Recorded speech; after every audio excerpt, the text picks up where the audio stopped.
Do we expect the torch to be passed from Alvin Kamara and Taysom Hill to Kendre Miller? Let's start with the over and under on Alvin Kamara, 800 yards. Man, it's such a number. 800 yards on Alvin.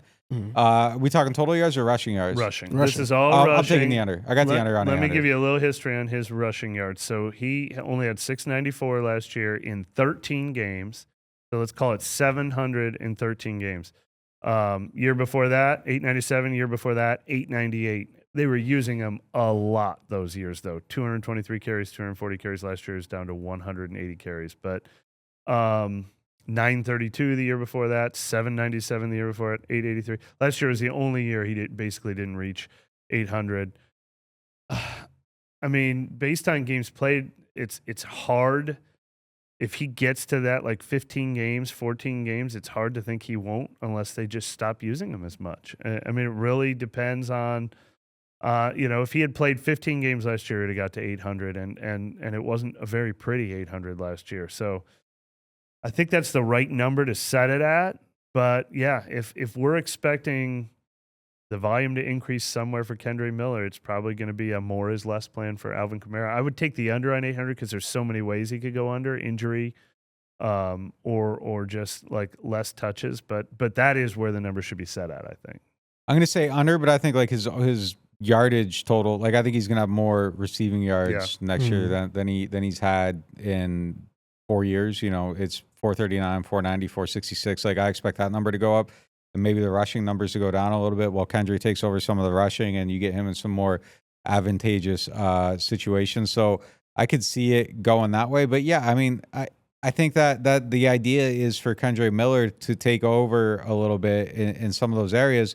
But I mean, man, the way San Francisco got Christian McCaffrey going last year is, it was kind of unbelievable. He had his best season ever. Maybe Alvin being in, practically speaking, he has 2 years left on his contract. Practically speaking, he's in the final year of his contract. I could see him just not caring and just going for it and just pushing it and just kind of, like whatever. Like we're gonna use Alvin and he's 29 now. I could see that and see those numbers going sky high. And that wouldn't be a terrible thing for Alvin if he does a pretty good job of staying healthy. That could let him hit the market at kind of a place where he could cash out a little bit more too. But, I think the idea is for Kendre to kind of take over some of that a little bit more. And I could see his receiving numbers going up. Let's go to the heir apparent and Kendre Miller, over under 450. Oh, I'm taking the over. Way over. If he's healthy, I mean, the only way to get to the under on that is just assuming a incredibly injured season. Yeah, here's my problem, though. Let's go to the team real quick. Last year, 1742 total. That's terrible. Like, it's got to go way up. But even the 2 years before that, 1982, 1991, very consistent. They haven't hit 2,000 in a long time. So Kamara 800, Miller 450, Hill 400, Williams 350. That's 2,000 right there, and that doesn't even include the 200 extra yards for Shaheed, Carr, or whatever. So like if you're going over 800 for Kamara and way over 450 for Miller, like there's like nothing left for anyone else. I took the under, but I mean Kamara, but yeah. Like, do you expect the team to get way more rushing yards? I think that you take the yards in that case. You're taking the yards away from Jamal. I think you're taking yards away from Alvin. I think you're taking yards away from Taysom because if this third round pick is not your lead running back, you wasted the pick. Like that isn't where they want it to be. Like I understand that a lot of these people have like names and they've been here for a while, but like this is the new name and this is the guy that's going to be here for a while and they aren't going to be here for a while and this is the guy that you want to take over. So I don't think you're trying to force him to take things from people. I think you want to give it to him, and it's up to him whether he holds it or loses it. And if he's on the field and he's performing well, I think he's going to hold on to it. So I don't think he needs to earn anything, so to speak. I think you want to give it to him. It's like you're dangling the key and you're like, hey, man, just take it. Like this house is yours, and he just has to take it and walk through the door. What's your gut tell you? First half of the season, Alvin and Miller are healthy. Give me what's Alvin's rushing total and what's Miller's rushing total in an average game. I'll just put it in a different way. Like if you're asking me to place a bet on someone to be, if they have one 1,000 yard runner, let's say they have one. I'm putting my money on Kendre. Interesting. Yeah, there's Okay, Kamara versus Miller, more rushing yards this season. I think it'll be Kendre. All right, I think take them, Alvin. Let's make that our first board. We don't have a board. I think they want. I think they want it to be. And sure.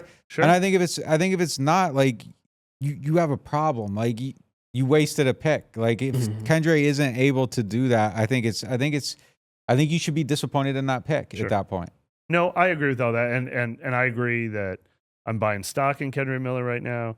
I keep mentioning him as especially fantasy and dynasty. I think we're a year away from maybe Kamara and Jamal Williams and Taysom Hill all not even being on this team, and Kendre being a very clear number one running back. But I'm thinking a little bit more like Ezekiel Elliott, Tony Pollard. Even when Ezekiel started to wear down, I still feel like it's Kamara first, Miller second, especially because Miller has injury questions. He's young. He's going to have to learn the offense. It's a practical answer, I think for sure. I think they ease him in a little bit. I feel like we're seeing 15 Kamara touches, 10 Miller touches is more what I'm envisioning. But I could definitely be wrong. I think what you're saying is the practical answer. Like it's the one. I like your bet too, though. I'll get in on your bet. It's the one that it's the one like you're betting on what you've seen versus what you haven't seen, and what we have seen from Kendre was disappointing last year, no doubt about it. The injuries were crazy. He had injuries going back to college, so I think it is a fair concern. But I just think they want Kendre to take it. And man, when he practices, like it sucks that we got to talk about practice because we haven't seen a ton of it in games, a little bit. But when he practices, like there is a clear difference in the level of juice between Kendre and everybody else at that position. Poetry in motion. Now let's go to Taysom Hill. Over under 400. I'm gonna take under. Yeah, I mean, I hope it's not under. I've said this a million times. As much as Kendre Miller excites us and what this offense could mean for Alvin Kamara and Kendre Miller, Taysom Hill averages 5.5 yards per carry when he runs. When they gave him 100 carries 2 years ago, he averaged 6 yards a carry. And that's behind a crappy offensive line and an unimaginative offense. So he dipped down to 401 yards last year. And taking the under on 400 means they're going to use him even less. And I think that would be a huge disappointment if these guys aren't creative enough to find those touches for Taysom Hill. But if it means the run game just works so well without him, then I guess that's a good thing. But I hope it's over. I really do. I think that's the best that's the best part of this offense that we've seen in recent years. And they just brought in an imaginative offense that's supposed to be good at creating holes for runners. So I hope he's still a big part of it. But yeah, I under is probably a safe bet, but it was 575 2 years ago. It was 401 last year. And to see that go down even further this year would be a disappointment, I think. And then we have Jamal Williams over under 350. Under. Yeah. I mean, because of the names we said, there's not enough room for him. I think he gets the call if guys are injured. I mean, he had 1,066 2 years ago. He had 306 last year. But to go under 350 basically means you're expecting him to be just as useless as he was last year. And obviously the expectation for him in a vacuum has to be they barely used him last year. They practically moved him to fullback, and now they have a better running game that should all be good for Jamal Williams. But there's just not enough yards left over here. We have the addition of Kubiak to the Saints. So how will he use other players like Rashid Shaheed in the backfield to give them some rushing? What do you think his probably will be?